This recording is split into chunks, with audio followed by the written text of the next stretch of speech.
오늘은 아주 유명한 도시전설 중 하나인 덜스 사건에 대해 이야기하려고 합니다. 전에 영상에서 안드로메다인과 넵틸리언 시선에서 보는 이야기였다면 이 영상은 인간 시선에서 보는 외계인에 관한 이야기입니다. 바로 시작합니다.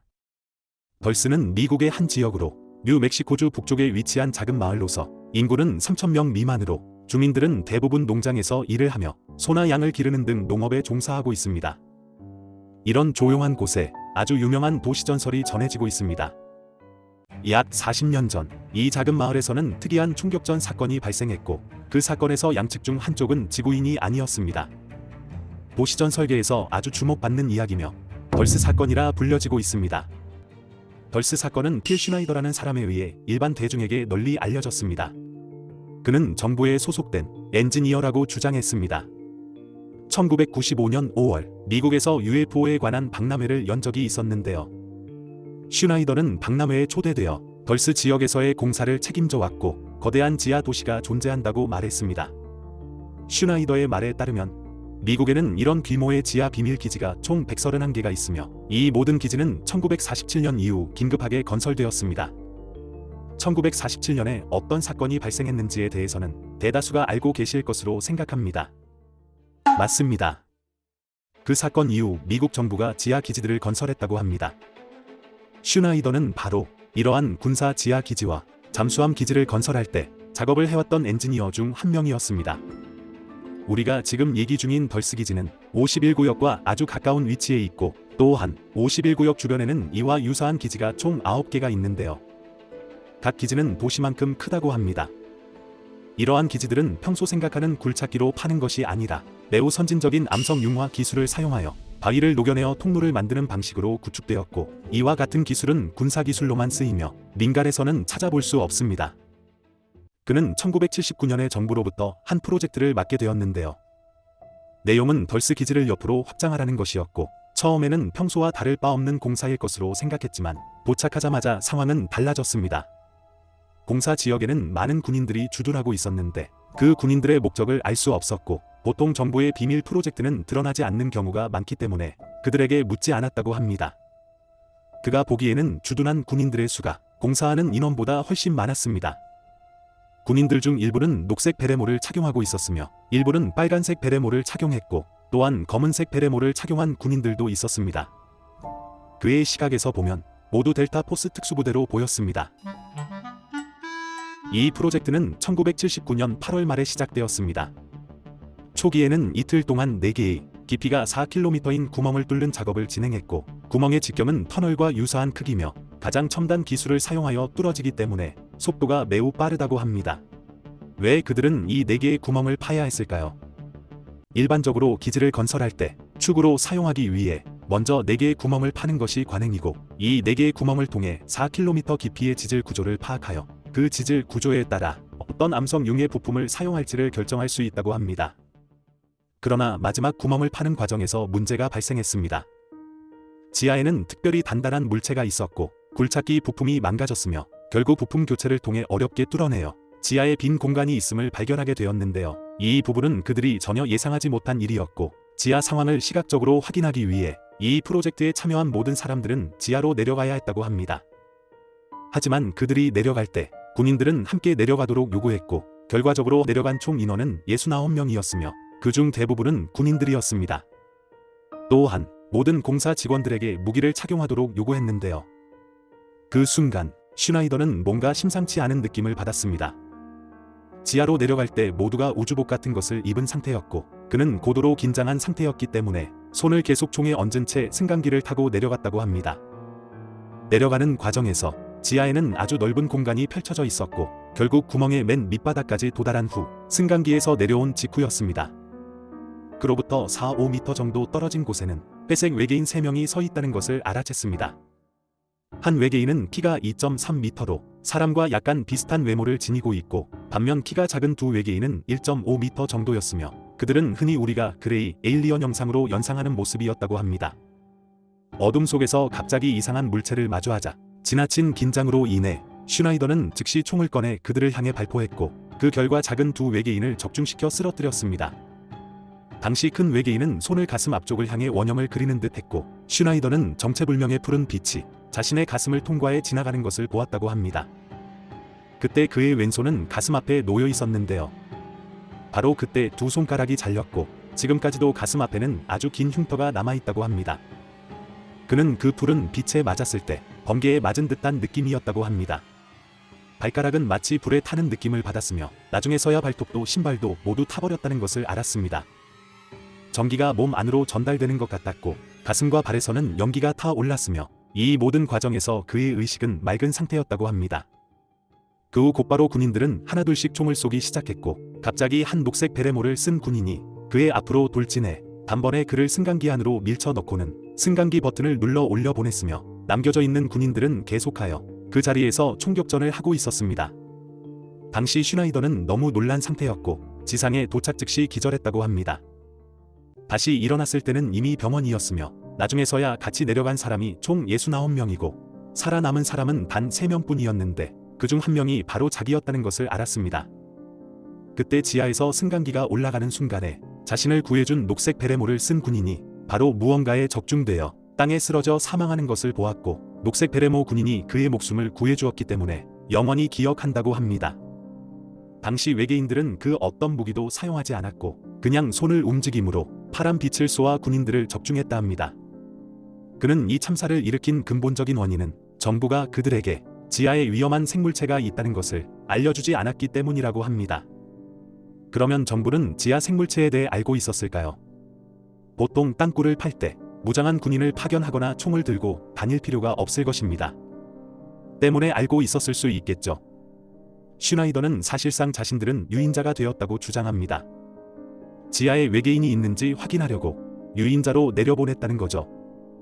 비록 그가 살아남았지만 정부는 그에게 비밀로 유지하기를 요구했고, 회복된 후에도 그는 한동안 계속 정부에서 근무했습니다. 결국에는 건강 상태가 점점 나빠져 일을 그만두고 집으로 돌아오게 되었고, 그 후로는 정부의 감시를 받았다고 합니다. 그가 알기로 지구에는 그레이 에일리언과 넵틸리언을 포함해 총 11종의 외계인이 존재했습니다. 전에 영상에서 넵틸리언 라서타는 총 14종의 외계인이 존재한다고 했죠. 만약 슈나이더와 라서타의 말이 사실이라면 그래도 라서타가 보는 시야가 더 넓지 않을까요? 지하에서 슈나이더가 만난 두 종류의 외계인 중에서 큰 외계인은 약 2m에서 3m 정도의 키를 가지고 매우 영리하고 인간과 유사한 높은 지능을 지녔으며, 한편 작은 외계인은 일반적으로 80cm에서 150cm 정도의 키로 좀 더 야생동물과 유사한 난폭한 느낌을 준다고 합니다. 이 11종의 외계인 중에서 지구인에게 우호적인 종족은 단 2종뿐이고, 이 중 하나의 종족은 이미 지구를 떠났습니다. 남은 9종은 우호적이지 않다고 합니다. 그의 강연에서는 더 많은 내용이 언급되었지만 대략적으로는 다음과 같습니다. 외계인들은 아주 오랜 기간 동안 지하에서 생활했으며 미국에 의해 발견되었고, 지하에는 많은 외계인 도시가 건설되어 있으며 그들은 매우 선진적인 기술을 보유하고 있다는 것입니다. 외계인 대다수는 인간에게도 우호적이지 않지만 그들 사이에도 우호적이지 않다고 합니다. 그러면 인류를 좋아하지도 않고 강력한 기술력을 소유하고 있음에도 불구하고 왜 인류에게 지구 표면을 양보할까요? 슈나이더의 말에 따르면 그들은 지상 환경에 적응할 수 없으며 올라오면 바로 죽을 수 있기 때문입니다. 지구 표면에 존재하는 많은 미생물과 세균, 그리고 바이러스는 그들에게 치명적입니다. 그들은 다른 행성에서 왔고 지구를 점령하려는 계획을 가지고 있는데요. 현재는 지표면은 인간들에게 속해 있습니다.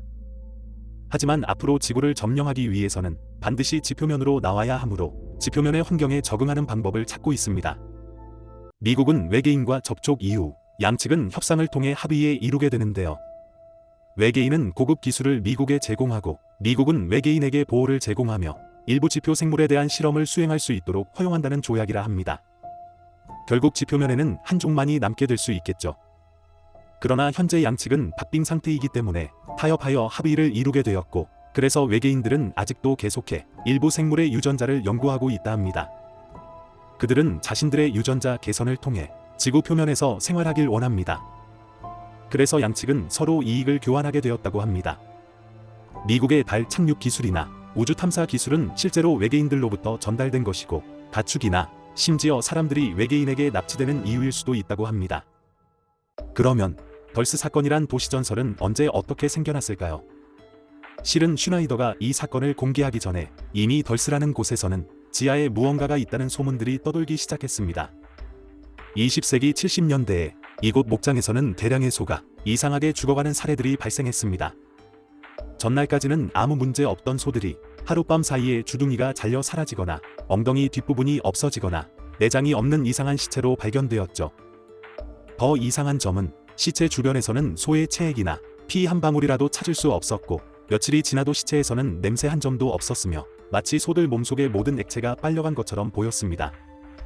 또한 소들은 철저하게 정리된 후에 버려진 것 같았으며 소들의 뼈들은 골절된 상태였습니다. 당시 사람들의 분석 결과에 따르면 높은 곳에서 땅에 떨어진 후에 골절 상태가 된 것으로 추측되었습니다. 이러한 이상한 소시체 사건은 지금까지도 미국 내에서 발생하고 있지만 그 이유는 아직까지 밝혀지지 않았습니다. 현재는 몇 년에 한 번씩 발생하는 빈도로 크게 나타나지는 않지만 70년대 덜스 지역에서는 1년에만 여러 차례 발생했습니다. 전하는 바에 따르면 당시 덜스 지역에 거주하던 폴 베네비츠라는 지역 상인이 스스로 무선 수신기를 조립하는데요. 결국 기이한 신호를 감지하게 되며 자체적인 분석을 걸쳐 외계인의 신호일 수도 있다고 판단해 그 신호를 추적하기 시작했고 신호의 출처가 지하에 있다는 것을 발견했습니다. 따라서 그는 외계인들이 소들을 이용하여 실험을 한 후 지하로 돌아갔다고 의심했습니다. 그 주변에는 군사시설이 있었는데요. 이것은 정부가 외계인들을 수용하기 위해 군사기지를 지하에 마련했을 것으로 추측했고 이 추측을 대중에게 공개했습니다. 당시 매체들은 그의 소문을 듣고 인터뷰를 시도했지만 결과적으로는 다음 날 폴은 행방불명이 되었고 그 후로 오랜 세월이 지난 후에서야 그를 찾아냈는데요. 정신병원에 수감되었으며 망상증이라는 진단을 받았고 결국 2003년에 병원에서 사망했습니다. 폴은 장사를 해온 상인이었습니다. 그런데 갑자기 이 문제에 대해 이야기한 후부터 정신적인 문제가 생겨서 결국 병원에서 치료를 받게 되었습니다. 폴과 슈나이더는 서로를 모르는 사이고 닐이 주장하는 내용도 직접적인 연관이 없습니다.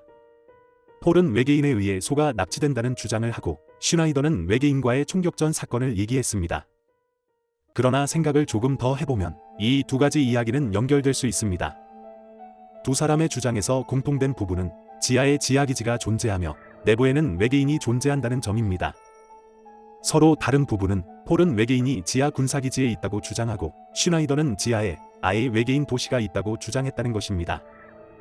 사실 그들의 얘기는 모두 맞췄을 수 있습니다. 잠시 후 설명이 됩니다. 만약 슈나이더가 주장하는 1995년 덜스 총격전 사건이 거짓이 아니라면 폴은 망상증이 없습니다. 물론 두 분 다 망상증일 수도 있겠죠. 그러면 최초의 덜스 사건이란 도시전설은 소시체 사건으로부터 시작되었습니다. 슈나이더는 자신이 사라지거나 살해되는 것이 두려워서 이 사건을 전 세계에 공개하기로 결정했다고 합니다. 그의 말에 따르면 그에게는 론 넷머리라는 친구가 있었는데요. 미공군에서 퇴역한 군인입니다. 론은 슈나이더의 이야기를 굳게 믿고 있었고 슈나이더와 함께 외계인과 UFO 등의 자료 수집을 해왔습니다.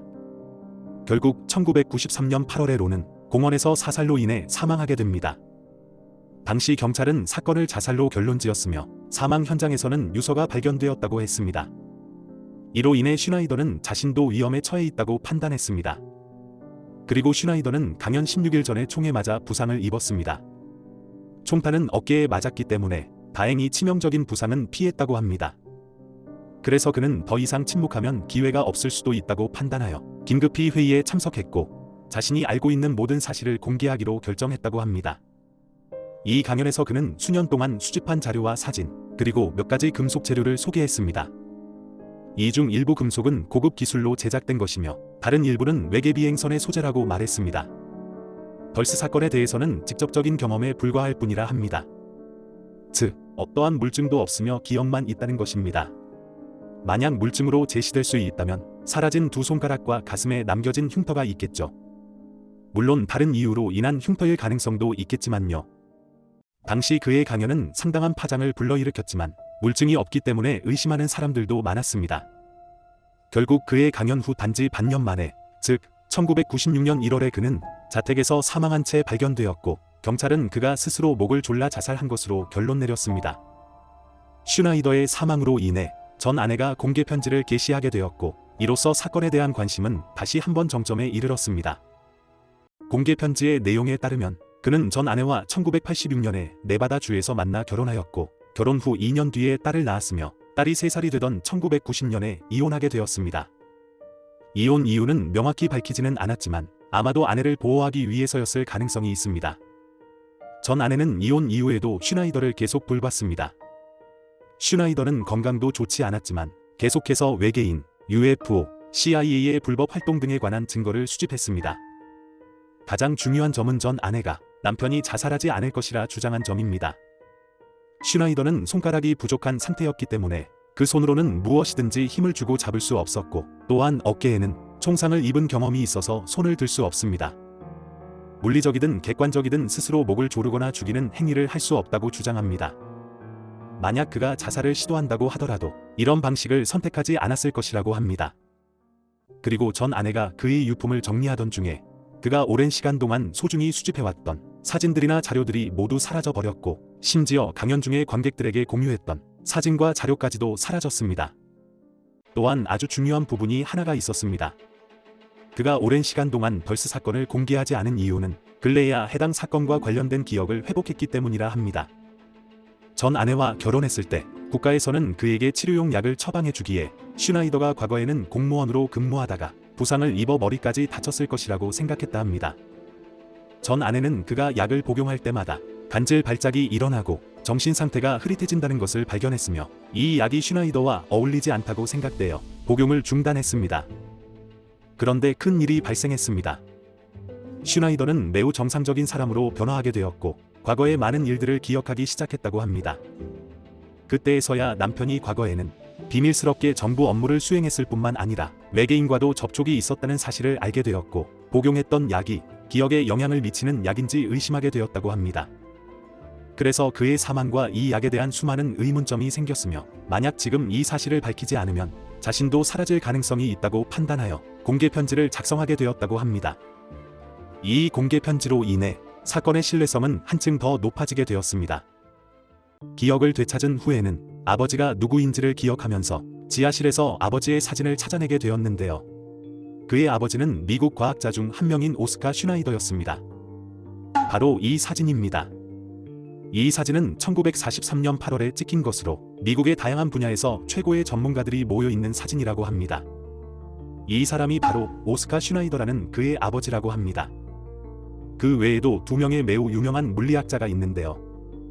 첫 번째로는 매사추세츠 공과대학의 총장인 물리학자 칼 콤프턴이고 두 번째는 그의 동생인 아서 콤프턴입니다. 콤프턴 효과로 노벨 물리학상을 수상한 적이 있으며 맨해튼 계획에서 핵무기를 만드는 관건적인 인물들이었죠. 더욱 놀라운 점은 그는 이 사람을 기억해냈다는 점입니다. 이름은 발리안트 토르이며 미국의 과학기술 연구를 지원한 외계인으로 미국에서 58년 동안 근무한 경력을 가지고 있습니다. 그동안 그의 외모는 변화 없이 지속되었다고 합니다. 다시 말해 늙지 않았다는 것입니다. 그의 나이는 490세이며 IQ는 1200 정도고 뿐만 아니라 외계인 언어를 비롯하여 100여 가지 언어를 구사할 수 있다고 합니다. 그는 세균 감염 또는 다른 종류의 감염을 쉽게 입을 수 있으므로 인간과의 피부 접촉을 피해야 된다고 합니다. 내장 구조는 인간과 다르게 매우 큰 폐와 심장을 가지고 있으며 또한 혈액의 색상도 인간과 다르다고 합니다. 사진상으로 보면 인간과 큰 차이가 없이 전형적인 서양인으로 보이죠. 안드로메다인이 언급한 검은 고자리에서 유락해온 인족인가 봅니다. 인간과 닮아서 도와주는 거 아닐까요? 이 외계 종족은 인간과 우호적인 관계를 유지하는 소수의 종족 중 하나입니다. 그들은 교대하는 형식으로 도움을 준다고 합니다. 다시 말해서 한 외계인이 떠나면 다른 외계인이 와서 그 자리를 대신한다는 거죠. 그러면 외계인은 인간이 접할 수 있는 세균을 두려워하기 때문에 인간은 외계인을 두려워할 필요가 없습니다. 외계인을 만난다면 손바닥을 내밀면 그냥 윈입니다. 만약 액체를 내뿜는다면 외계인의 생사를 결정할 수도 있겠죠. 그러면 슈나이더가 한 얘기들은 과연 진실일까요? 만약 진실이라면 이 일은 중대한 사건이 되겠죠. 그러나 만약 거짓이라면 그 목적은 무엇일까요? 사실 그는 책을 출간한 적이 있긴 합니다. 전하는 바에 따르면 수집한 증거물들을 팔아 넘기려고 시도했다 합니다. 이는 분명히 이익을 추구하는 목적으로 보입니다. 그러나 그가 이 증거들을 실제로 팔려 했다면 그 증거물은 진짜일 가능성이 큽니다. 곧 큰 돈을 받게 되는 상황에서 자살을 선택할 필요가 있을까요? 만약 자살이 아닌 타살이라면 증거물이 진짜일 가능성은 더 커집니다. 누가 가짜 증거물들을 위해 살인을 저지르겠다고 할까요? 따라서 이익을 추구하는 목적이든 다른 이유든 이 증거물들이 진짜일 가능성은 높습니다. 그 후 이 사건은 2011년에 열리게 된 UFO 컨퍼런스에서 토마스 카스텔로란 사람에 의해 큰 진전이 이루어지게 됩니다. 토마스는 덜스기지에서 근무했던 급별이 작지 않은 보안 요원이었다고 합니다. 그의 진술로 인해 초기에 폴과 슈나이더의 주장에 대한 모순점들이 정리됩니다. 폴은 미 군사 기지에 외계인이 존재한다고 주장하고 슈나이더는 지하에 외계인 도시가 있다고 주장했습니다. 그러면 토마스는 제3자의 시각에서 이 사건에서 실제로 어떤 일이 벌어졌는지 설명하게 됩니다. 토마스의 주장에 따르면 이 덜스 기지는 총 7층으로 구성되어 있고 그의 보안 등급에서 알 수 있는 한계가 7층까지며 더 아래로는 모릅니다. 이 중 1층부터 4층까지는 인간에 속한 실험이나 연구하는 공간이고 5층부터 7층까지는 외계인들이 거주하는 공간이며 두 공간 사이에는 엄격한 출입 제한이 적용되어 있습니다. 즉, 미 군부와 외계인은 고급 기술 연구를 위해 덜스 기지를 공유한다는 얘기가 되겠죠. 방금도 언급했지만 거래의 일부는 소만 이용해 실험을 하는 것이었는데 결국 70년대에는 실험용 소의 수량과 빈도가 점점 많아졌고 심지어 인간까지 납치했다고 합니다. 최고 시기에는 1000명 이상의 피랍자가 있었고 주로 여성이었으며 대부분 덜스 기지의 외계인 거주 공간에 가둬졌습니다. 이 상황에서 미국 정부는 더 이상 피랍자를 용납하지 않고 그들을 되찾으려 했으나 외계인들의 거부로 인해 양측 간의 협상은 깨졌고 그 후 1979년 8월에 미군은 강제적인 공격을 통해 인질 구출 작전을 실행했다고 합니다. 기지 내부에는 유일한 통로가 연결되어 있기 때문에 이 한 통로의 공격은 너무 불리한 상황이었고 그래서 새로운 통로를 개척하여 양쪽에서 동시에 공격하는 작전을 기획하였으며 실제로도 동시에 공격했다고 합니다. 그래서 슈나이더가 억울한 이유는 그의 편에 참여한 인원이 분명히 적었기 때문에 유인자 역할에 불과했고 그 상황에 대해서는 자신이 아무것도 알지 못했다는 점입니다. 실제로 미군은 양쪽 모두에 희망을 걸었을 수 있죠. 최종적으로는 주요 통로를 뚫고 들어갔으나 내부에는 상상 이상으로 많은 외계인들과 사람들이 있었기 때문에 몇몇 사람만을 구출할 수 있었습니다. 이후 총격전으로 인해 출입구가 붕괴되어 더 이상의 구조가 불가능해졌다고 합니다. 결과는 대다수의 사람들은 구출되지 못했습니다. 내부에는 수만 명의 지구인이 납치되어 있었으며 외계인도 수만 명이 있었다고 합니다. 그래서 5층부터 7층까지는 매우 넓은 공간으로 볼 수 있습니다. 토마스의 보충 자료로 인해 폴과 슈나이더의 주장이 통합되어 더 구체적으로 델스 사건에 대해 유의할 수 있었습니다. 그래서 지하 세계는 지옥입니다. 토마스의 권한으로는 7층까지라고 했지만 실제로는 18층까지 있을 수도 있지 않을까요? 그럼 오늘 이야기는 여기까지입니다. 다음의 영상에서 다시 만나요.